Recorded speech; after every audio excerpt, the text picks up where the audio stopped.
Hello दोस्तों, आज हम लोग कर्क रेखा, मकर रेखा और विषुवत रेखा इक्वेटर से कौन कौन से देश गुजरते हैं उनके बारे में पढ़ेंगे। ये एग्जाम में बहुत बार पूछ लिया जाता है दोस्तों कि कर्क रेखा से, मकर रेखा से और विषुवत रेखा से कौन कौन से देश इस रेखा से गुजरती हैं। हेलो दोस्तों, आज हम लोग जानेंगे कि कर्क रेखा से कौन कौन से देश गुजरते हैं, उससे कितने देश आते हैं जो कर्क रेखा से होकर के गुजरती है, या तो कर्क रेखा कौन कौन से देश से आकर के गुजरती है। देखिए दोस्तों, कर्क रेखा, मकर रेखा और विषुवत रेखा से गुजरने वाले देशों के बारे में ही पूछा जाता है कि इनसे ये कौन कौन से देशों से होकर के गुजरती है।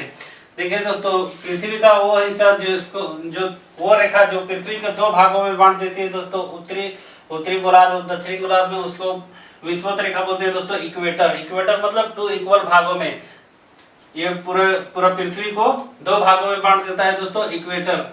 इसी को भूमध्य रेखा कहते हैं। और इसके 23.5 डिग्री ऊपर को बोला जाता है दोस्तों कर्क रेखा, और इससे 23.5 डिग्री नीचे को बोला जाता है मकर रेखा। मतलब 23.5 डिग्री ऊपर से जो गुजरती है रेखा उसको बोला जाता है कर्क रेखा, और 23.5 डिग्री नीचे से जो गुजरती है उसको बोला जाता है दोस्तों मकर रेखा। ये काल्पनिक रेखा, ये लाइन कोई रेखा कोई दिखता नहीं दोस्तों, ये एक काल्पनिक रेखा है। तो आइए हम लोग जानते हैं कि कर्क रेखा से कौन कौन से देश गुजरते हैं, या फिर कर्क रेखा कौन कौन से देश से होकर के गुजरती है। आइए दोस्तों, नक्शा के माध्यम से हम लोग आसानी से समझ जाएंगे। देखिए दोस्तों, ये आपको दिख रहा होगा, यहाँ पे लिखा है tropic of cancer. Tropic of cancer है दोस्तों, ये है 23.5 डिग्री पूर्वी, इक्वेटर से 23.5 डिग्री पूर्वी। देखिए ये यहाँ से लेकर के देखिए कितने देशों से गुजरती है दोस्तों कर्क रेखा। दोस्तों कर्क रेखा कुल 17 देशों से होकर के गुजरती है दोस्तों, कुल 17 देश से गुजरती है। कर्क रेखा कुल 17 देशों से होकर के गुजरती है। आइए हम लोग उन 17 देशों को आसानी से याद करते हैं। देखिए दोस्तों, यहाँ पे आपको दिख रहा होगा, सबसे पहले यहाँ दिख रहा होगा आपको दोस्तों मैक्सिको। सबसे पहले आता है मैक्सिको, उत्तरी अमेरिका के दोस्तों मैक्सिको।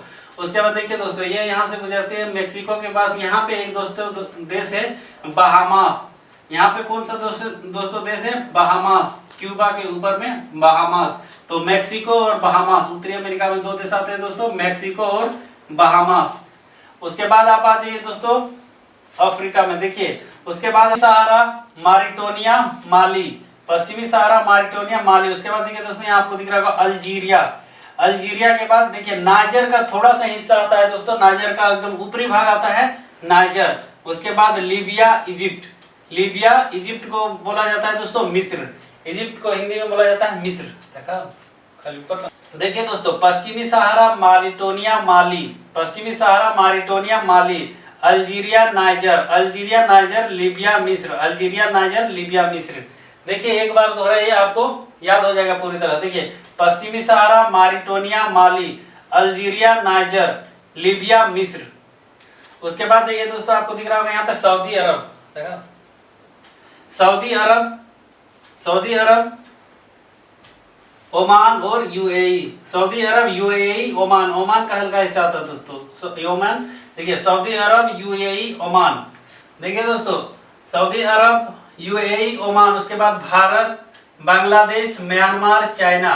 भारत, पाकिस्तान नहीं आता है दोस्तों, भारत, बांग्लादेश, म्यांमार, चाइना। और उसके बाद यहाँ पे छोटा देश ताइवान। देखिए Bharat, Bangladesh, Myanmar, China, Bharat, Taiwan, Bharat, Bangladesh, Myanmar, चीन, ताइवान। देखिए दोस्तों, मैंने नक्शा में पूरी तरह से दिखा दिया कौन कौन से देश हैं। फिर आइए एक बार हम लोग रिकॉल करते हैं कौन कौन से है। देखिए दोस्तों, सबसे पहले मैक्सिको के बाद उसके बगल में एक छोटा सा देश है दोस्तों बहामास। उसके बाद अफ्रीका में आ जाइए दोस्तों, मैक्सिको, बहामास हो गए। पश्चिमी Sahara, Mauritania, Mali, Algeria, niger, Egypt, मिस्र। अल्जीरिया, नाइजर, इजिप्ट, मिस्र। उसके बाद देखिए दोस्तों, उसके बाद यहाँ पे सऊदी अरब, यूएई, ओमान। उसके बाद भारत, बांग्लादेश, म्यांमार, चीन, ताइवान। भारत, बांग्लादेश, म्यांमार, चीन, ताइवान। देखिए दोस्तों, यहाँ से यहाँ तक एक बार फिर से देख लीजिए शुरू से अंत तक। मैक्सिको, बहामास, पश्चिमी Sahara, Mauritania, Mali, Algeria, Libya, मिस्र। Saudi Arab, UAE, Oman. Bharat, Bangladesh, Myanmar, चीन, ताइवान। यह है दोस्तों कर्क रेखा से गुजरने वाले 17 देश। आई होप आप लोगों को वीडियो पसंद आया होगा और याद भी हो गया होगा। Thank you.